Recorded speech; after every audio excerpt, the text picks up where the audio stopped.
दोस्तों नमस्कार, हमारा नाम योगेश शुक्ला है और आप इस समय निष्पक्ष संदेश देख रहे हैं। आपका हमारे विशेष कार्यक्रम चुनाव तक में स्वागत है।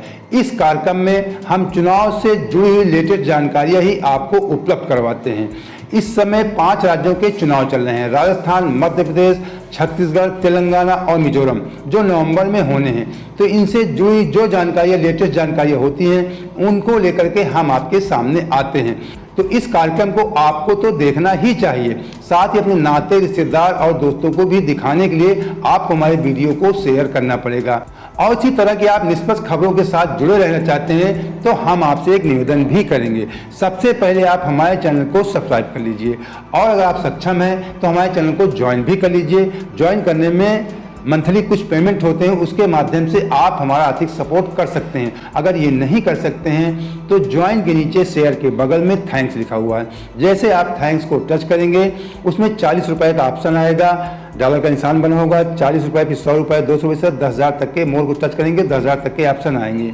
तो 40 रुपये से लेकर के 10,000 के बीच में जो भी आप हमारा आर्थिक सपोर्ट, मतलब एक बार आपको करना पड़ेगा, जो भी आप करना चाहते हैं कर सकते हैं। उसमें छोटी मोटी फॉर्मेलिटियाँ कुछ मांगेगा, आपके मोहल्ले का पता हो, स्टेट का नाम मांगेगा, प्रदेश का आपके पिन कोड मांगेगा, बस इस तरीके मांगेगा। उसके बाद सीधे आप टच करेंगे, आपके मेल का पासवर्ड मांगेगा और सीधे पेमेंट का ऑप्शन आ जाएगा।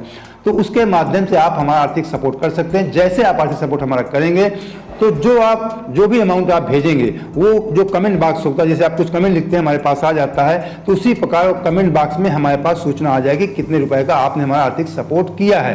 तो उसके बाद फिर हम आपको थैंक्स भेजेंगे, आपसे बात करेंगे, आपको जवाब देंगे। तो ये इसके माध्यम से आप हमारा आर्थिक सपोर्ट कर सकते हैं और निष्पक्ष पत्रकारिता को जिंदा रखने के लिए आपको आर्थिक सपोर्ट हमारा करना चाहिए। अगर आप इस तरह के पेमेंट करने में दिक्कत होती है तो हमारा नंबर डिस्क्रिप्शन बॉक्स में पड़ा रहता है, उसके माध्यम से भी आप हमारा आर्थिक सपोर्ट कर सकते हैं। तो सबसे पहले हम आपको कुछ वीडियो दिखाते हैं जो हमें मध्य प्रदेश और राजस्थान से प्राप्त।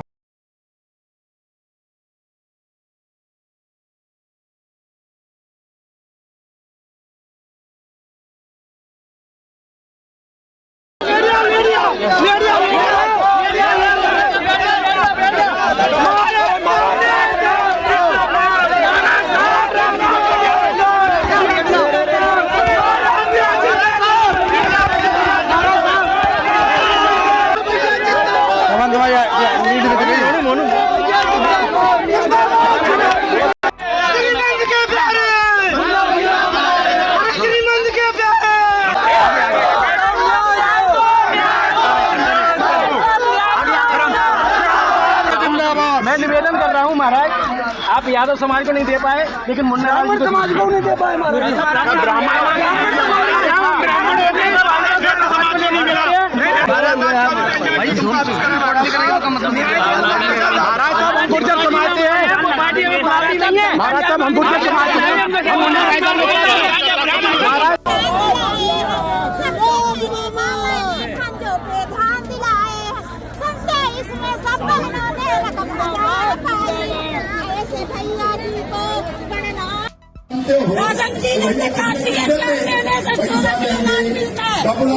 खेत नहीं है, क्या कमाए सोना के लगे में वो खर्चा चलाते 12 महीने का खर्चा चलते हैं, मजदूरी करते हैं।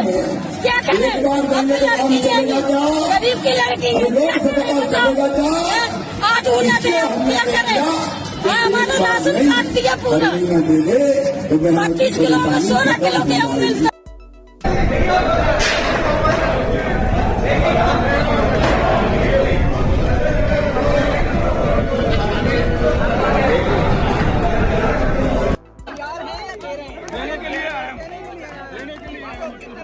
पांचों मंडल अध्यक्ष यहाँ मौजूद है और निश्चित रूप से हम अपना, अगर हमारी बात को नहीं सुना गया तो हम अपना इस्तीफा संगठन से देके जाएंगे।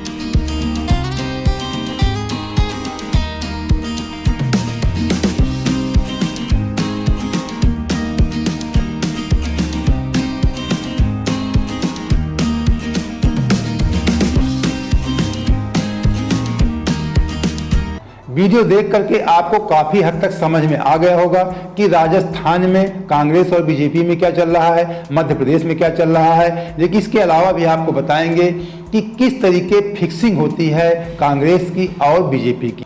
टिकट वितरण के समय सभी पार्टियों में कुछ न कुछ तकरार होती है, लेकिन जो तकरार भारतीय जनता पार्टी में इस समय चल रही है, इसके पहले शायद आप पिछले चुनाव को याद करिए, चाहे विधानसभा चुनाव को या लोकसभा चुनाव को, भारतीय जनता पार्टी में इतनी तकरार, इतनी ज्यादा रार नहीं होती थी। ये कहा जाता था कि भारतीय जनता पार्टी अनुशासित पार्टी है। लेकिन इस बार आप लोग देख रहे होंगे कि भारतीय जनता पार्टी में, चाहे मध्य प्रदेश में हो चाहे राजस्थान में, घमासान शुरू से मचा हुआ टिकट वितरण को लेकर के, यहां तक कि वहां के प्रदेश स्तर के नेतृत्व को भी लेकर के। शुरू मैंने वीडियो बनाया था, मैंने कहा था कि राजस्थान में वसुंधरा राजे जी को और मध्य प्रदेश में शिवराज सिंह को और छत्तीसगढ़ में रमन सिंह को दरकिनार कर दिया गया है। केवल सभी राज्यों में, 5 राज्यों में मान लीजिए कि केवल मोदी जी के चेहरे पे चुनाव लड़ा जा रहा है। तो बीजेपी इस समय केवल फाइट में, आपको बता दें थोड़ा बहुत अगर फाइट पे कहीं है तो मध्य प्रदेश में है और राजस्थान में है। छत्तीसगढ़ में की कोई ज़्यादा चर्चा नहीं हो रही, तेलंगाना में भी इसका कोई ज़्यादा खास महत्व नहीं है। वहाँ तेलंगाना में तो सीधे सीधे टक्कर कांग्रेस और वहाँ की जो केसीआर की सरकार है, बीआरएस पार्टी, उसके बीच में है। और मिजोरम के भी हाल आप समझ सकते हैं कि मणिपुर की जो स्थिति इस समय आपने देखा 4-5 दिन से चल रही है, तो मणिपुर के बगल का राज्य है मिजोरम, तो वहाँ भी स्थिति बहुत अच्छी नहीं हो सकती है।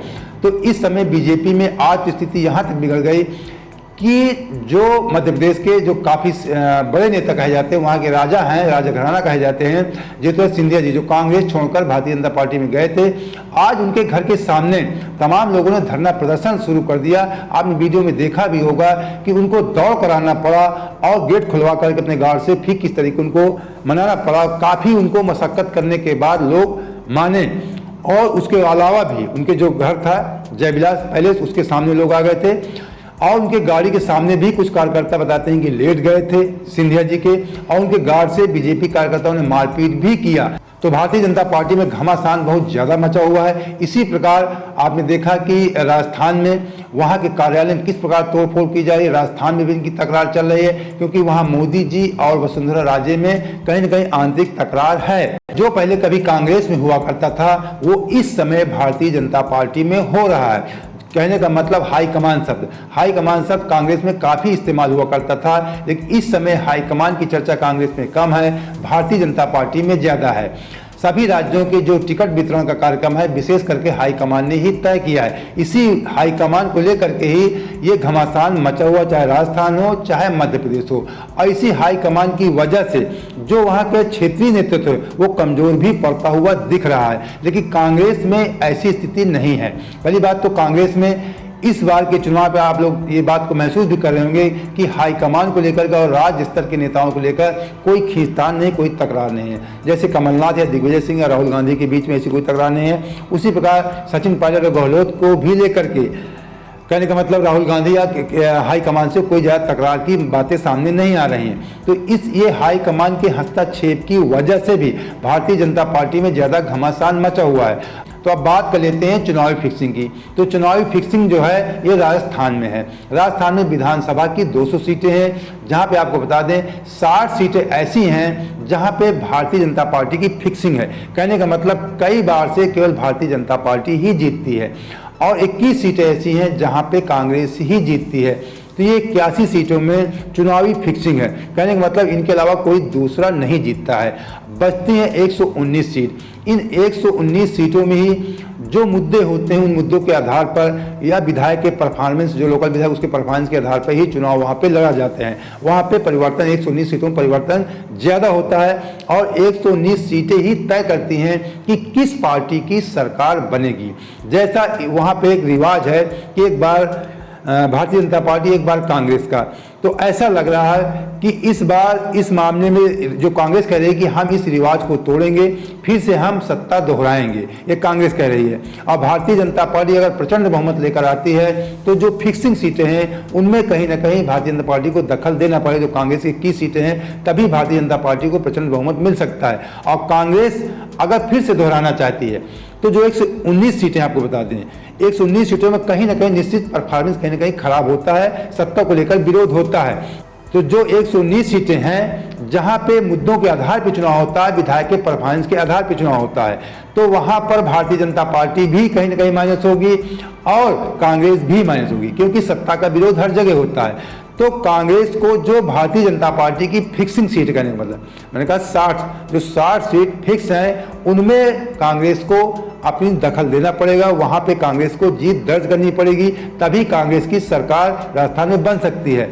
और भारतीय जनता पार्टी को भी अगर अच्छे बहुमत से जीतना है तो जो कांग्रेस की 21 सीटें फिक्सिंग सीटें हैं उनमें अच्छे प्रत्याशी लड़ाना पड़ेगा और उन सीटों को कांग्रेस से छीनना पड़ेगा, तभी भारतीय जनता पार्टी की भी सरकार बन सकती है। लेकिन कांग्रेस के दावे बहुत बड़े बड़े हैं और जो भारतीय जनता पार्टी की आंतरिक कला है, तो कहीं ना कहीं हो सकता है कि रिवाज टूट भी सकता है, लेकिन ये तो जनता का मूड होता है, कुछ कहा नहीं जा सकता कि जनता क्या सोचती है, हम आप केवल अनुमान लगा सकते हैं। तो दोस्तों, इसी तरह की निष्पक्ष और लेटेस्ट चुनावी खबरों के साथ अगर आप जुड़े रहना चाहते हैं तो फिर हम आपसे कहते हैं हमारे चैनल सब्सक्राइब कर लीजिए, वीडियो को लाइक करके दोस्तों को शेयर भी कर दीजिए।